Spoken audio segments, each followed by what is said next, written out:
Kak Dani. Malam Kang Dani, malam semuanya. Malam. Ya, semuanya oke. Wah, sudah banyak ya. Oke. Teman-teman, kita akan ngelakuin meditasi alfa nanti, tapi sesuai dengan kebutuhan ya. Jadi memang pertama, sorry Ci, kalau ada yang belum unmute, tolong di unmute ya teman-teman ya. Ya. Oke, nanti kalau memang ada yang mau ditanyakan, silahkan ditanyakan. Oke, saya mau menjelaskan dulu sebentar tentang meditasi alfa ini. Jadi meditasi alfa lebih banyak mainnya di vibrasi, ya. Jadi mainnya di vibrasi dan kita percaya bahwa, nggak tahu Anda ya, saya percaya maksud saya ya, bahwa semua kehidupan terbentuk dari vibrasi-vibrasi. Ya, jadi ada dua, vibrasinya apa? Vibrasi kelapangan atau kesempitan. Hanya dua itu saja sih. Bentuknya kehidupannya nanti seperti apa, skenario kehidupannya seperti apa, bentuknya seperti apa, nanti tercipta dengan sendirinya. Gitu, ya. Nah, tujuannya dari meditasi alfa ini sebenarnya bagaimana dalam kondisi apapun kita tetap tenang. Itu aja sih, simple. Ya. Saya ulangi lagi ya. Jadi meditasi alfa simple banget tujuannya. Bagaimana kita dalam kondisi apapun tetap tenang. Bisa dipahami ya? Oke. Nah, dari vibrasi tenang itu, ya saya ulangi, dari vibrasi tenang itu, maka akan memancarkan vibrasi-vibrasi yang akan membuat balik ke kita, membentuk kehidupan yang menenangkan. Bentuknya bisa apapun. Jadi meditasi alfa kalau di sini tidak berpikir untuk bagaimana untuk menjadi kaya misalnya, karena kita sudah kaya sebenarnya ya. Terus bagaimana supaya sehat malah gitu ya, supaya bahagia, supaya sehat, itu nggak ada. Ya, jadi benar-benar tidak ada ekspektasi apapun dan tidak ada harapan apapun. Jadi ini kuncinya dulu, ya. Kuncinya tidak ada harapan, tidak ada ekspektasi, tidak ada keinginan malah. Ya, tidak ada keinginan, apalagi ekspektasi gitu ya. Jadi meditasi alfa lebih banyak fokus kepada keberadaan saat ini. Jadi ke present moment. Ya, jadi fokus ke present moment. Jadi hidup itu kan ada di present moment, ada di masa lalu ya, atau di masa depan. Gitu ya.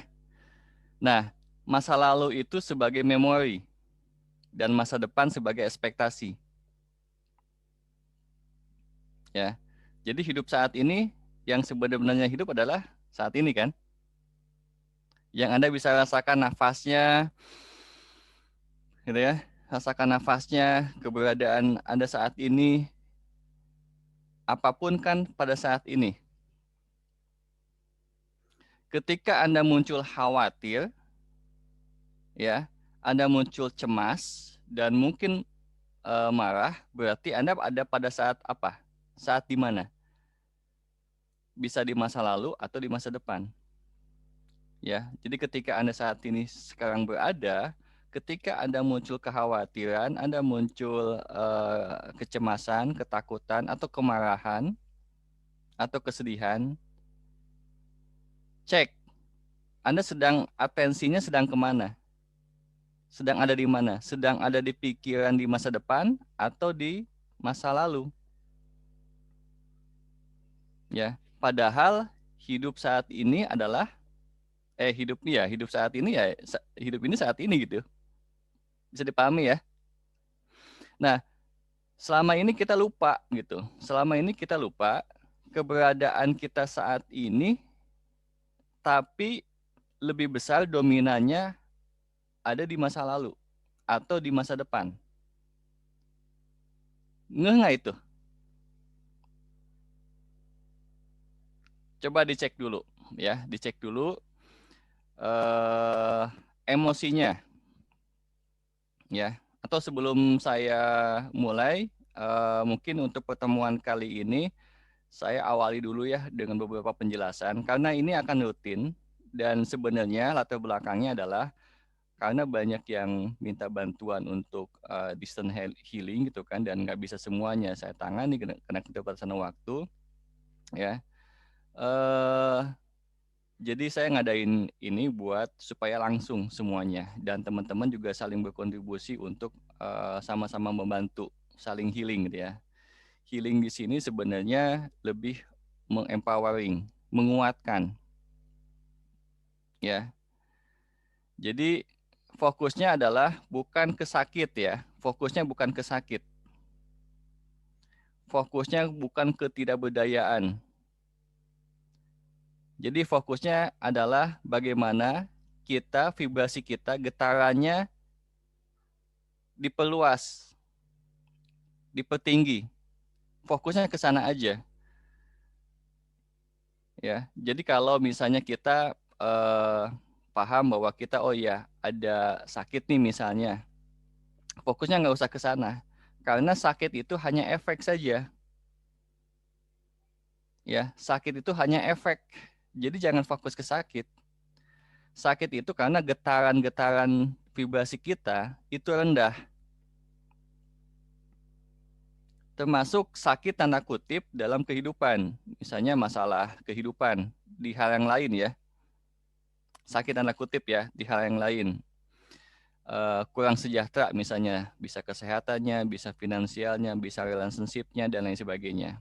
Itu karena ada getaran-getaran yang membelenggu diri kita. Bisa dari khawatir, takut, ya, bisa marah, benci dan lain sebagainya.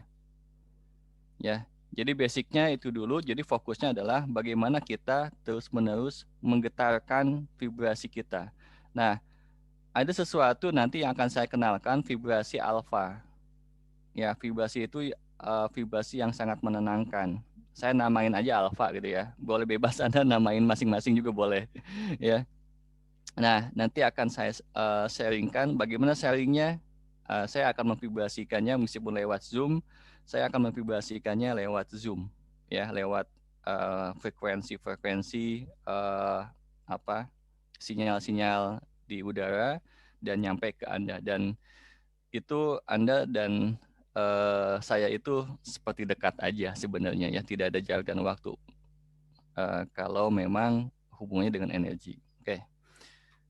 Bagi yang baru-baru, mungkin penjelasan basicnya dulu, saya akan sharing videonya dulu ya. Kalau yang udah tahu kan sudah sering lihat video ini nih. Tapi nggak apa-apa ya, diulangi lagi ya. Oke.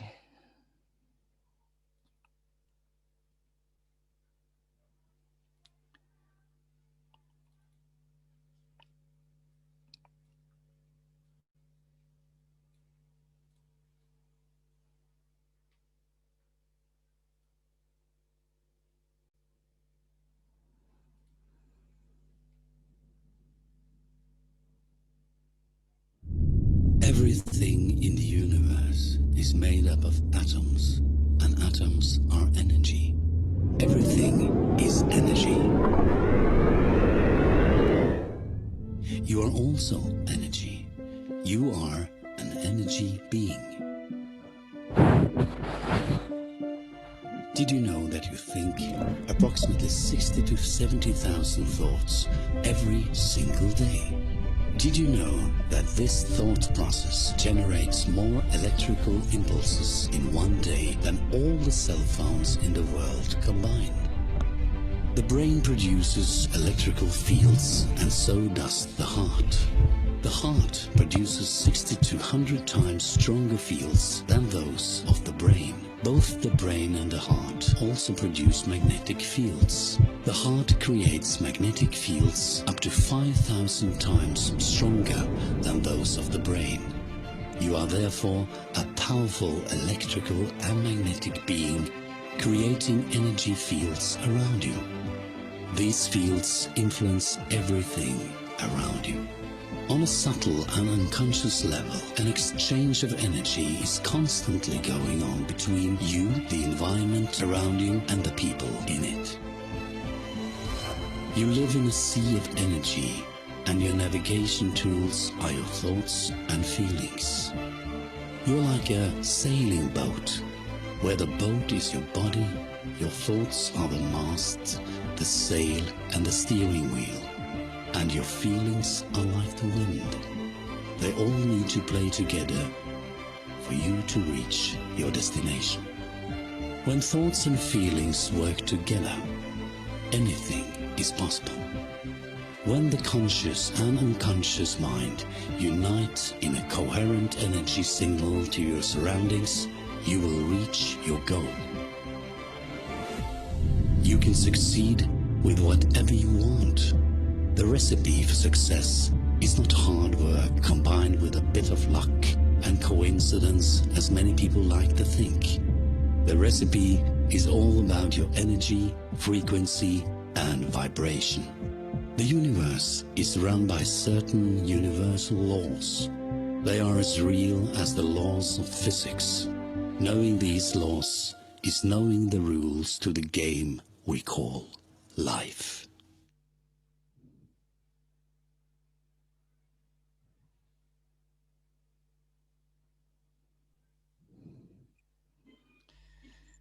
Oke, ada pertanyaan sampai di sini tentang vibrasi.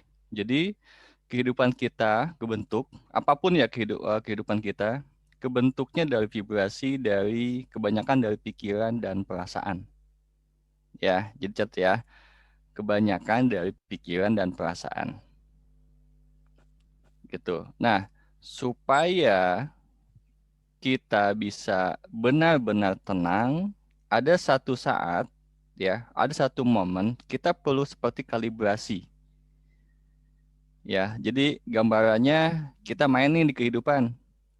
Ya, main di kehidupan, main apapun, mau di pekerjaan, mau jadi berperan menjadi ayah, menjadi ibu, jadi anak, ya, jadi suami sebagai istri dan lain sebagainya. Itu bermain, ya. Nah, kadang kita lupa, ya, kita lupa bahwa diri kita adalah sebenarnya adalah being. Ya, diri kita adalah yang diturunkan ke bumi ini. Bahwa adanya jiwa, adanya tubuh dan pikiran itu setelahnya kan ya. Tapi basic kita apa? Basic kita being. Spirit. Ruh. Nah, di beberapa ajaran agama itu ada waktu-waktunya untuk balik gitu. Ya, misalnya di Islam 5 waktu misalnya. Itu maksudnya apa? Maksudnya adalah balik dulu deh di nol kan. Melepaskan semua ekspektasinya, semua harapannya, semua keinginannya, ya, semua pikirannya, dan hanya mengosongkan, di situ menolkan. Ya, di situ. Sama, sebenarnya tujuan-tujuan ajaran agama yang lain pun sama. Ya, tujuannya ke sana. Tapi apa yang terjadi, misalnya ketika sholat, ya, ketika begini ya, pikirannya main ya. Pikirannya main, ada keinginan, malah yang lupa-lupa suka ingat malah ya gitu ya. Tadinya ketika nggak sholat kita nggak ingat, tapi ketika sholat malah ingat. Kenapa coba ingat? Karena sudah tenang, sehingga frekuensi atau saraf-saraf di otak itu lebih satu sama lain koneksinya lebih bagus. Makanya jadi ingat gitu. Gitu ya. Oke. Nah, ini kalau hubungannya dengan Sobat Indonesiawan, tahu nggak kalian kalau penyakit di tubuh kita ternyata bukan hanya disebabkan oleh pola makan saja, tetapi faktor terbesarnya adalah masalah spiritual sebesar 50%, psikis sebesar 25%, sosial sebesar 15%, dan fisik sebesar 10%. Para profesor yang meneliti hal tersebut bahkan menegaskan beberapa masalah emosi yang bisa membuat kita sakit-sakitan. Inilah beberapa di antaranya. Yang pertama, marah selama 5 menit akan menyebabkan sistem imun tubuh kita mengalami depresi selama 6 jam. Yang kedua, dendam dan menyimpan kepahitan akan menyebabkan imun tubuh kita menjadi mati. Dari situlah bermula segala penyakit seperti stres, kolesterol, hipertensi, serangan jantung, rematik, artritis, dan stroke atau pendarahan atau penyumbatan pembuluh darah. Yang ketiga, jika kita sering membiarkan diri kita stres, maka kita sering mengalami gangguan pencernaan. Yang keempat, jika kita sering merasa khawatir, maka kita mudah terkena penyakit nyeri punggung. Yang kelima, jika kita mudah tersinggung, maka kita akan cenderung terkena penyakit insomnia atau sulit tidur. Jika kita sering mengalami kebingungan, maka kita akan terkena gangguan tulang belakang bagian bawah. Yang ketujuh, jika kita sering membiarkan diri kita merasa takut yang berlebihan, maka kita akan mudah terkena penyakit ginjal. Yang kedelapan, jika kita suka negative thinking, maka kita akan mudah terkena dyspepsia atau penyakit sulit mencerna. Yang kesembilan, jika kita mudah emosi atau cenderung pemarah, maka kita dapat rentan terhadap penyakit hepatitis. Jadi, Sobat Indonesiawan, ternyata untuk hidup sehat itu simple banget. Cukup kondisikan hati kita senang dan gembira. Ingat kata pepatah, hati yang gembira adalah obat.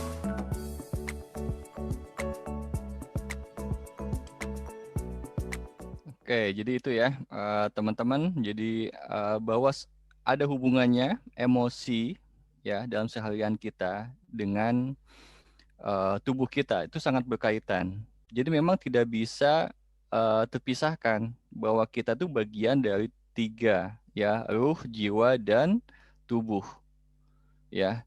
Jadi ketika jiwa ini memang tanda kutip bermasalah, karena emosi perasaan, pikiran itu kan ada di jiwa ya, itu sangat berkaitan dengan tubuh. Tubuh sangat terpengaruh ya.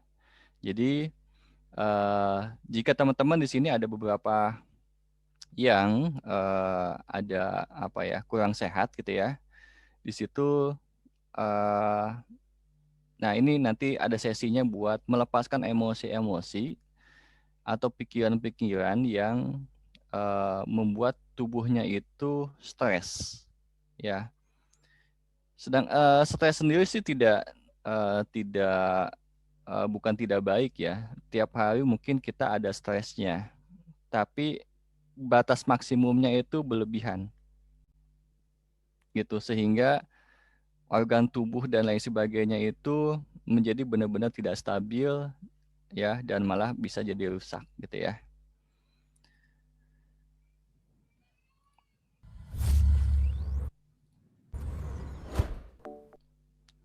Oke, teman-teman, kita mainnya hanya di dua vibrasi ya. Yang satu vibrasi nyaman, ya. Jadi vibrasi nyaman ini yang selaras tubuh dan jiwanya. Yang kedua tidak nyaman. Jadi kalau nyaman atau ease gitu kan, itu akan sehat. Tapi kalau tidak nyaman, itu jadi disease ya, atau sakit. Ya kan bahasa Inggrisnya begitu. Kalau sakit itu kan disease ya. Kenapa? Karena nggak nyaman sebenarnya. Jadi yang membuat sakit ya, kita bisa kembangkan. Sakit di sini bisa sakit tubuhnya, bisa sakit finansialnya, bisa sakit relationship-nya, dan lain sebagainya ya. Jadi sehat ini bisa dalam makna luas ya, sakit dan sehat bisa makna luas ya. Nah, ujung-ujungnya adalah basicnya cuma ini doang sebenarnya. Anda mau main di mana di kehidupan ini? Ya, nyaman atau tenang, selaras, atau tidak nyaman. Tidak nyaman, ketidakselasan itu karena ada tadi apa? Ketakutan, kekhawatiran, kemarahan, dan lain sebagainya. Apakah itu tidak boleh? Boleh, asal secukupnya. Khawatir, kalau kita manusia tidak khawatir sama sekali, nggak bisa. Ya, malah butuh. Takut, khawatir, cemas, marah, ya, sedih, itu natural, teman-teman ya. Jadi bukan meniadakan realitas yang ada, bukan. Tapi kita menyadari bahwa kalaupun marah, kita menyadari kita sedang marah. Kalau kita sedang khawatir, kita menyadari kita sedang khawatir atau kita sedang takut. Nah, khawatir dan takut ini sendiri itu kita untuk apa? Misalnya takut apa ya? Nggak mungkin kan kalau kita ada jurang, gitu ya, ada jurang, terus kita nggak takut sama sekali, nggak ada rasa takut sama sekali. Gimana yang terjadi? Bisa kecemplung, ya, karena nggak ada takut sama sekali. Jadi ada emosi-emosi ini naturalnya ada, tapi apakah emosi ini disadari nggak ini buat apa? Apakah emosi-emosi yang kita gunakan setiap harinya itu membangun atau memberdayakan atau mengempowering kita atau justru membuat kita hancur? Itu yang perlu disadari. Jadi ketika Anda takut, takut Anda sehat apa tidak sih gitu. Simpelnya gitu. Ya. Saya khawatir, khawatir saya ini saya lagi khawatir nih. Khawatir saya eh, apa wajar nggak sih? Ya, diamati. Ya, wajar apa nggak sih khawatir ini? Khawatir ini buat apa ya? Oh, oke, ini untuk mempersiapkan saya lebih baik, mempersiapkan saya untuk lebih lebih siap lagi misalnya. Ya. Tapi ketika Anda takut atau khawatir, terus Anda cemas, misalnya jadi, aduh gimana ya? Nanti gimana kalau saya nggak bisa ya? Gimana kalau saya nanti begini-begini ya? Nanti gimana kalau begini? Nah, itu adalah eh, otomatis pikiran yang tidak sehat, ya.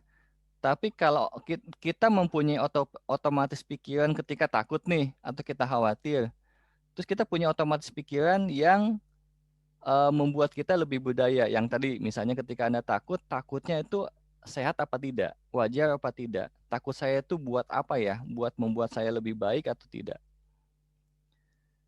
ya. Jadi mungkin selama ini kita tidak menyadari. Jadi kalau kita takut, takut aja gitu kan, langsung ditanggepin lah gitu ya. Kalau cemas, ya udah, oh saya cemas nih gitu kan, langsung ditanggepin. Tapi tanpa menyadari, ya kita tanpa menyadari, terus tidak menjadi pemain. Kita kan ini kan emosi itu kan, pikiran dan emosi itu kan tools, tools dalam hidup, ya. Bisa dipahami ya? Kan pikiran dan emosi itu kan tools. Kalau kita nggak ada pikiran dan tidak ada emosi, bisa nggak kita hidup? Nggak bisa menikmati kehidupan. Tanpa emosi gimana yang ngerasain yang namanya apa, senang gitu ya, enak gitu. Termasuk sedih, takut, nggak bisa belajar. Jadi hidup ini adalah pengalaman rasa sebetulnya. Ya saya ulangi ya, jadi hidup ini pengalaman rasa. Hanya saja, apakah rasa-rasa dan pikiran-pikiran selama ini disadari, ya, atau kita hanya seperti robot aja, ya, gitu aja gitu kan, kita ngikutin aja, atau kita yang mainin, jadi tools ya, jadi tools itu kan kita yang pegang, gitu, ya, oke. Nah nanti kita belajar energi, dan energi ini sesuai dengan apa yang diniatkan, ya, apa yang diniatkan. Jadi kalau misalnya kita niatnya kita selama ini fokusnya energinya atau self talknya kita adalah tentang sakit tuh, saya sakit ini, saya gimana ya, saya gitu. Pokoknya berfokus kepada kehidupan yang kekurangan misalnya, atau fokus kepada hal yang lemah, ya. Atau banyak misalnya, aduh sudah tua nih gitu kan, sudah tua tuh tubuh saya itu jadi sakit-sakit nih misalnya gitu ya. Fokusnya ke sana misalnya yang dibahas terus-menerus. Energinya akan terus-menerus ke sana dan akan membentuk gitu ya. Nah, tapi kalau kita terus-menerus fokus kepada energi yang menguatkan, badan kita cenderung lebih terjaga, terpelihara. Mau umur berapapun juga. Ya, jadi energi akan mengalir pada apa yang difokuskan. Ya. Ada 1000 cara untuk tetap fokus pada kesehatan. Ini sebenarnya kata-kata apa ya? Untuk menguatkan sih, karena banyak banget gitu ya dari obrolan. Ada 1000 cara untuk, ada alasan untuk susah untuk supaya susah untuk sehat, susah untuk misal gini, misal saya bilang gini ke klien atau beberapa lingkungan lah gitu ya. Saya bilang bahwa sehat itu kan mudah, ya. Nah, banyak yang memberikan argue pakai tapi gitu ya. Tapi kan makanan sekarang kan banyak pengawet, banyak ini dan segala macam, cuaca sekarang begini, udah banyak yang sehat dan banyak hal gitu kan. Nah, itu maksud saya itu, banyak dari teman-teman kita juga mengutarakan beberapa alasan untuk dia menjadikan dirinya lemah gitu. Ya. Nah, kalau saya lebih banyak apapun gitu kan, saya beralasan menjadikan diri saya tetap sehat gitu. Sehat dalam bentuk apapun ya, bisa tubuh dan lain sebagainya. Ya, jadi makna sehat dan sakit bisa maknanya bisa diperluas. Oke. Jadi ingat ya, nanti kan kalau saya nanti saya minta fokus kemana, itu energinya akan mengalir ke sana, ya. Nah, ada dua peran dari otak,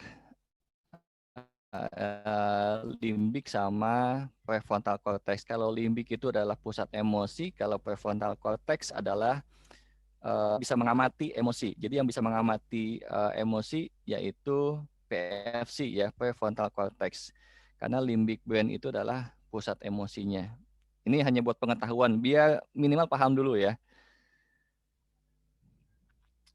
Oke, ini alam bawah sadarnya, dan mungkin teman-teman, kenapa sih ada yang kimia tubuhnya ya, hormonnya juga stres dan lain sebagainya, kenapa? Karena satu di hipokampusnya adalah banyak data-data emosi di sini ya.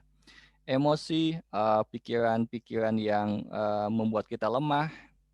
Ini datanya ada di sini, di hipokampus ya. Misalnya kalau misalnya, wah saat ini misalnya, saat ini di mana-mana banyak banget ya data COVID makin meningkat misalnya. Terus dibaca lagi banyak yang meninggal dan lain sebagainya lah gitu ya. Masuknya kemana data-data itu? Ke hipokampus, teman-teman. Ya. Nah, amigdala ini berfungsi seperti apa ya? Mewaspadai gitu ya. Mewaspadai mirip-mirip seperti data yang ada di hipokampus. Misalnya, ketika amigdala itu melihat ada sesuatu yang data-data yang mirip ditakutkan dari hipokampus, misalnya tetangganya lah gitu ya, atau badannya, kan baca nih misalnya, baca badannya mulai nggak enak, ya, nggak nyaman. Karena keseringan baca bahwa di mana-mana ada COVID, amigdala bisa berkesimpulan bahwa wah jangan-jangan COVID nih, ya. Mungkin saat itu nggak COVID, tapi jangan-jangan gitu ya. Jangan-jangan gitu kan, saya kena COVID nih gitu kan. Sehingga hipotalamus di sini, hipotalamus mengaktifkan hormon-hormon stres. Karena pesanannya kan pesanan stres gitu ya. Tadi kan pesanannya adalah, aduh jangan-jangan, itu berarti kan harus ada mekanisme proteksi atau defensif. Defense, tubuhnya mau defense kan. Karena jangan-jangan berarti ada kewaspadaan. Ya. Sehingga hormon-hormon antibodi meningkat. Nah, kebanyakan yang disangka COVID ini baru reaktif tuh. Biasanya levelnya reaktif dulu. Kenapa reaktif? Karena tubuhnya mulai hangat misalnya ya. antibodi juga meningkat. Kenapa? Karena sebenarnya dari kecemasannya. Kecemasan dari mana? Dari informasi yang didapatkan dan disimpan di hipokampus.